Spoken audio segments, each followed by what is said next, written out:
नमस्कार दोस्तों ईरान में सिचुएशन आउट ऑफ कंट्रोल होती जा रही है। बताया जा रहा है कि अभी तक कम से कम 2000 से ज्यादा लोगों की मृत्यु हुई है और कहीं ना कहीं इसी को देखते हुए यहां पर अब रशिया और यूएस दोनों इस मैदान में कूद सकते हैं। आप देख सकते हो यहां पर सबसे पहले खबर आती है, ट्रम्प का एक बड़ा मैसेज है ईरानियन प्रोटेस्टर्स के लिए, keep protesting, help is on its way. और सिर्फ यही नहीं, ट्रंप ये भी कह रहे हैं सभी ईरानियन प्रोटेस्टर्स को कि जितने भी इंस्टीट्यूशंस हैं उसको कैप्चर कर लो, अपने अंडर में ले लो। और फिर वहीं दूसरी तरफ से रशिया की तरफ आप देख पाओगे जो पुतिन है वो यहां पर कह रहे हैं कि इसका बहुत ही बड़ा डिवास्टेटिंग कॉन्सिक्वेंस हो सकता है। तो क्या हमें रशिया और यूएस के बीच में जो जंग है वो ईरान के अंदर देखने को मिल सकती है? क्या अमेरिका के पास अभी वो ताकत है कि वो ईरान पर हमला कर सके? क्या कर सकता है वो सब कुछ मैं आपको बताऊंगा इस वीडियो में। चलिए आगे बढ़ते हैं, लेकिन उससे पहले आप सबको बता दूं, आप में से जो भी लोग यूपीएससी 2027 की तैयारी कर रहे हैं, मतलब 2027 में एग्जाम देंगे, तो हमारा जो बैच है प्रतिज्ञा बैच लॉन्ग टर्म, इसको आप अवेल कर सकते हैं, जिसमें प्रीलिम्स मेंस इंटरव्यू सब कुछ की तैयारी कराई जाती है। 18 बुक्स का जो पूरा सेट है वो आपके घर पर भेजा जाता है। 50% एक्स्ट्रा डिस्काउंट के साथ आप लेना चाहते हैं, use this code Ankit live maximum discount के लिए। और ये 17 जनवरी लास्ट डेट है और ये फोन नंबर दिया, आप इस पर कॉल कर सकते हैं, मेरी टीम आपको अच्छे से गाइड कर देगी। चलिए शुरुआत करते हैं। सबसे पहले देखते हैं कि हुआ क्या है। देखिए यहां पर खुद जो ईरानियन ऑफिशियल हैं उनकी तरफ से कंफर्म किया गया है कि कम से कम 2000 लोगों की मृत्यु हुई है। अब हो सकता है इस 2000 में बहुत सारे ज्यादातर प्रोटेस्टर्स होंगे, लेकिन इसमें कई सारे सिक्योरिटी पर्सनल्स भी हैं। मतलब एग्जैक्ट जो ब्रेकडाउन है वो यहां पर दिया नहीं गया। और ध्यान रखिएगा, ईरान से एग्जैक्ट जानकारी आपको नहीं देखने को मिलेगी क्योंकि इंटरनेट ब्लैकआउट हो रखा है, कोई भी जो कम्युनिकेशन है वो हो नहीं पा रहा है। तो वहां से एग्जैक्टली कितने लोग मारे गए, हो सकता है ये नंबर और भी कहीं ज्यादा हो। यहां पर बात चल रही है जो प्रोटेस्टर्स हैं उनको हैंग कर दिया जाएगा, फिर ट्रंप की तरफ से धमकी आ रही है, काफी कुछ है। यहां पर पहला क्वेश्चन तो ये आता है कि डोनाल्ड ट्रंप ने क्या कहा है। देखो उन्होंने अपने सोशल मीडिया जो प्लेटफॉर्म है ट्रूथ सोशल, वहां पर 2-3 मैसेज दिए। सबसे पहला मैसेज दिया कीप प्रोटेस्टिंग, मतलब जो भी ईरान के अंदर प्रोटेस्ट कर रहे हैं लोग, महिलाएं, बच्चे या फिर जितने भी लोग सड़कों पर आ रखे हैं, सभी को कहा जा रहा है कीप प्रोटेस्टिंग, आप प्रोटेस्ट करते रहिए, help is on its way. और देखो ये बहुत बड़ा मैसेज हो सकता है। हेल्प इज ऑन इट्स वे का मतलब क्या है? क्या यहां पर अमेरिका प्रोटेस्टर्स को हेल्प करने के लिए हथियार सप्लाई करेगा? क्या यहां पर वो बॉम्बिंग स्टार्ट करेगा? क्या करने वाला है ये एग्जैक्टली अभी नहीं पता, लेकिन ये मैसेज दिया गया है। फिर इसके अलावा उन्होंने बोला कि टेक ओवर इंस्टीट्यूशंस, मतलब जो भी इंस्टीट्यूशंस हैं, चाहे बैंक्स हो, जितनी भी चीजें ईरान के अंदर, उसको अपने अंडर में ले लो। And also he announced cancellation of any engagement with Iranian officials, मतलब अमेरिका ईरान के साथ कोई भी एंगेजमेंट नहीं करेगा जब तक प्रोटेस्टर्स के ऊपर जो रिप्रेशन है वो रुक नहीं जाता। और साथ ही साथ ट्रंप का जो फेमस डायलॉग है, दैट इज मागा तो था ही, make America great again, same यही चीज मीगा में आपको देखने को मिलेगा, मेक ईरान ग्रेट अगेन। मतलब ये एक सिंबॉलिक कॉल होता है कि यहाँ पर जो रिजीम चेंज है वो यहाँ पर किया जाए।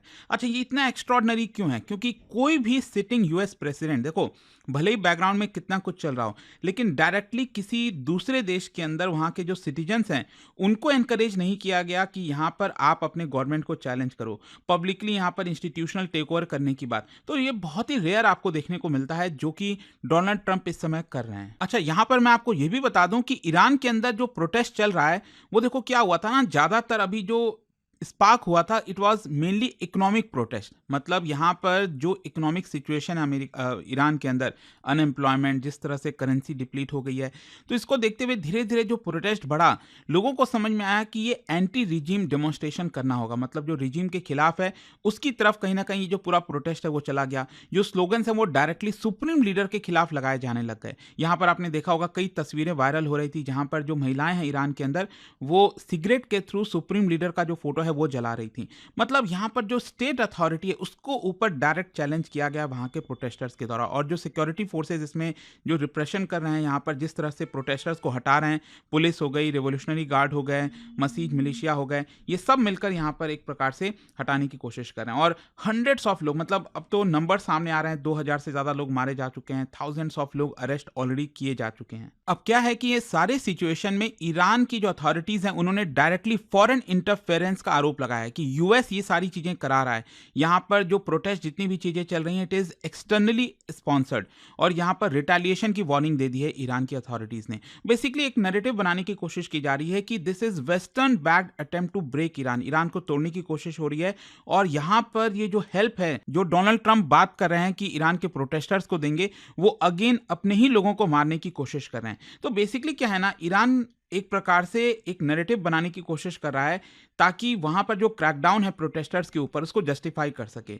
जो नेशनलिस्ट सेंटिमेंट होता है उसको बढ़ाने की कोशिश कर रहा है और एक प्रकार से जो मॉडरेट्स हैं उसको साइलेंस करने की कोशिश की जा रही है कि वो ट्रेटर्स हैं, ईरान विरोधी हैं, एंटी नेशनल हैं। तो ये सब कुछ आपको ईरान में देखने को मिलेगा। और अगर आप देखोगे तो यहाँ पर ट्रंप को मेन किलर डिक्लेयर किया गया है। ईरान ने इनफैक्ट 2 लोगों को मेन किलर डिक्लेयर किया है, एक तो नेतन्याहू और दूसरे ट्रंप। कि जो भी कुछ ईरान में इस समय चल रहा है वो इन्हीं दोनों की वजह से हो रहा है। लेकिन देखो अब असली सवाल ये होता है जो मैं आपसे चर्चा कर रहा था कि ट्रंप ने कहा है ना कि हम हेल्प भेजने के लिए रेडी हैं, मतलब हेल्प इज ऑन इट्स वे। तो इसके कई सारे मायने हो सकते हैं। मतलब एक तो सबसे बड़ा इंपॉर्टेंट यही है कि मिलिट्री एक प्रकार से जो हेल्प है ईरान के प्रोटेस्टर्स को वो दिया जाए। लेकिन क्वेश्चन ये आता है कि ट्रंप के पास ऑप्शन क्या है? क्या ट्रंप एक्चुअल में, क्या जैसे मान लो वेनेजुएला में जिस तरह से ट्रंप ने किया, क्या इस तरह की कोई चीज ईरान में हो सकती है? देखो ज्यादातर एक्सपर्ट्स का मानना है कि ट्रंप के पास ऑप्शंस लिमिटेड है when it comes to Iran, क्योंकि कई सारे कारण है, मैं आपको एक एक करके बताता हूं। सबसे पहला है इमीडिएट स्ट्राइक कैपेबिलिटी मिसिंग है अभी ट्रंप के पास। क्या होता है ना, मैं आपको समझाने की कोशिश करता हूं कि यूएस का जो एयरक्राफ्ट कैरियर स्ट्राइक ग्रुप है वो पोजीशन किया जाता है। मतलब एक जो पूरा बेड़ा होता है जहाज़ों का समुद्र तट के पास, तो वो होना जरूरी है। बिना उसके मदद के ट्रंप जो है किसी दूसरे देश के ऊपर, स्पेशली ईरान जैसे देश के ऊपर अटैक नहीं करेगा। तो ऑब्वियस सी बात है ऐसा कोई भी जो carrier aircraft carrier strike group Iran के पास अभी पोजीशन नहीं है। और अगर मान लो कहीं मेडिटेरेनियन सी से या फिर अटलांटिक ओशन से, अरेबियन सी से, कहीं से भी अगर इधर की तरफ लाना है तो उसमें भी कुछ हफ्ते भी लग सकते हैं, ईरान के नज़दीक अगर उसको लाने की कोशिश करनी है। तो इमीडिएटली अगर आप सोचो कि तुरंत एक्शन हो जाएगा और अमेरिका जो है एक बड़ा एक्शन ले लेगा, उसके चांसेस शायद कम लग रहे हैं। फिर दूसरा क्या है, रीजनल बेसिस की मदद लेनी होगी। अगर ट्रंप को स्ट्राइक करना है ईरान के ऊपर, तो जो Qatar, Bahrain, UAE, Iraq, Cyprus, ये आसपास के जितने भी आपको देखने को मिलेंगे रीजन्स, वहां पर जो बेसेस हैं उनकी मदद लेनी है। उसके लिए उनके देशों के सरकारों से अप्रूवल लेना है। अब प्रॉब्लम यह है कि ये जो देश है ना, कतर, बहरीन, यूएई, ये भी 10 बार सोचेंगे यहाँ पर। इनको भी लगेगा कि यार हम क्या इसमें इन्वॉल्व हों कि ना हो, क्योंकि अगर वो इन्वॉल्व होंगे तो अगेन ईरान हो सकता है उनके ऊपर रॉकेट्स वगैरह लॉन्च कर दे, मिसाइल्स लॉन्च कर दे। तो ये एक बड़ी प्रॉब्लम है कि ज़्यादातर जो रीजनल प्लेयर्स हैं वो इस वॉर में नहीं खींचना चाहते। और फिर इसके अलावा ईरान की खुद की मिलिट्री रिजिलियंस, मतलब डिस्पाइट आप कह लो कि ईरान के अंदर इकोनॉमिक प्रॉब्लम चल रही है, स्ट्रेन चल रहा है, ईरान के पास उनका खुद का बैलिस्टिक मिसाइल है, ड्रोन्स है, एयर डिफेंस है। तो मिसाइल सिस्टम ज़्यादातर क्या है, वो अंडरग्राउंड छुपा कर रखे हैं, डिस्पर्स हैं, अलग अलग जगहों पर हैं। तो यहाँ पर लिमिटेड स्ट्राइक के बावजूद भी जो है ईरान की मिलिट्री ऐसा नहीं है वो खत्म हो जाएगी। तो इसकी वजह से आई होप आप समझ पा रहे होगे कि क्यों ट्रंप के पास लिमिटेड ऑप्शन है जब हम ईरान की बात करते हैं। और सिर्फ यही नहीं, यहाँ पर ज्योग्राफी की अगर आप बात करो, ईरान कोई छोटा देश तो है नहीं। ईरान की ज्योग्राफी अगर आप देखोगे, यहाँ पर बहुत सारे चाहे डेजर्ट्स हैं, माउंटेनियस रीजन्स हैं, तो उसमें काफ़ी डिफिकल्टी आएगी।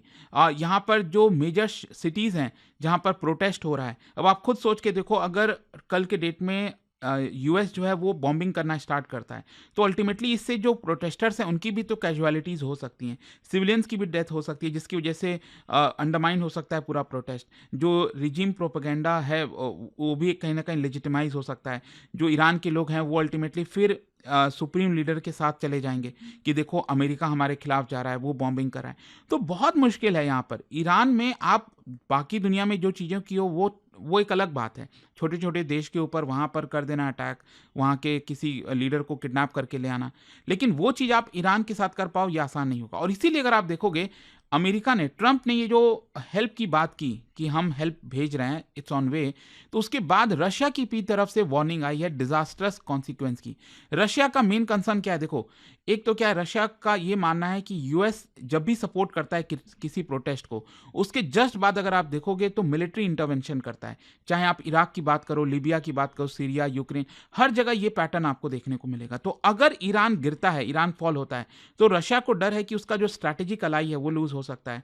यहाँ पर जो वेस्टर्न इन्फ्लुएंस है रशियन इंटरेस्ट के पास, वो एक्सपैंड हो सकता है, जो कि रशिया नहीं चाहेगा। फिर इसके अलावा जो स्ट्रैटेजिक पार्टनरशिप है ईरान की, ये भी ध्यान रखिएगा, ईरान एक वाइटल इंपॉर्टेंट सप्लायर है। जैसे अभी यूक्रेन के साथ युद्ध चल रहा है, उसमें बहुत सारे जो इक्विपमेंट्स वगैरह हैं वो ईरान ने रशिया को सप्लाई किए हैं। तो energy coordination, arms cooperation, US का जो पावर बैलेंस है, जो मिडिल ईस्ट में जो पावर है उसको काउंटर बैलेंस करना, तो ये सारी चीज़ों में कहीं ना कहीं वो लूज कर देगा रशिया, और रीजनल इंस्टेबिलिटी भी आ जाएगी। जाएगी। रशिया ने वार्निंग दी है कि अगर ईरान कोलैप्स होता है तो आसपास का जो कंट्रीज हैं, चाहे इराक है, Syria, Lebanon, gulf energy routes, ये सब डिस्टेबलाइज हो जाएंगे। Oil prices, global market disrupt हो जाएगा पूरा। तो रशिया भी ये कह रहा है कि देखो इसका डिजास्ट्रस कॉन्सिक्वेंस होगा अगर ट्रंप इंटरवीन करते हैं ईरान के अंदर। तो अब देखना होगा यहां से क्या चीजें होती हैं, क्योंकि देखो ईरान में तो काफी लोग लगातार मारे जा रहे हैं, जो नंबर्स हैं वो लगातार डे बाय डे बढ़ता जा रहा है।